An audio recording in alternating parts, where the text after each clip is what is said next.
Et toujours à Bobo-Dioulasso, les 7 et 8 novembre dernier étaient journées portes ouvertes pour le laboratoire de chimie et énergie renouvelable de l'université Naziboni, une démarche de promotion des travaux de recherche du laboratoire. Cette première édition s'est ouverte vendredi donc. Reportage avec Trissa Traoré et Salam Dabal. La vulgarisation des travaux de recherche du laboratoire de chimie et énergie renouvelable de l'université Naziboni au centre de ces journées portes ouvertes ici, à Bobo-Dioulasso.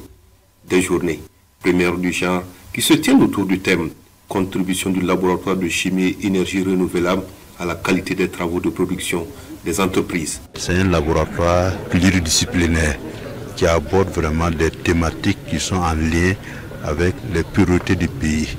On cherche à voir dans quelle mesure on peut utiliser nos matériaux locaux un peu améliorés pour pouvoir produire, n'est-ce pas, des infrastructures, que ce soit des bâtiments ou des infrastructures routières qui seront viables et de qualité. L'autre pan du laboratoire, c'est tout ce qui concerne la chimie organique et la chimie des substances naturelles.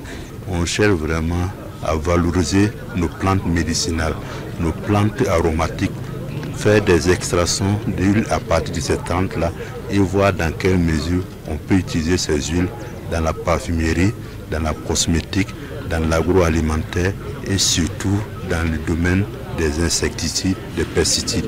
Des résultats de recherche qui seront d'un intérêt capital pour bon nombre d'entreprises burkinabées dans ce contexte de promotion du développement endogène. Il faut dire que ces JPO sont très importantes pour l'université Naziboni parce qu'elles vont permettre d'éclairer l'opinion sur la recherche universitaire en lien avec le développement du pays.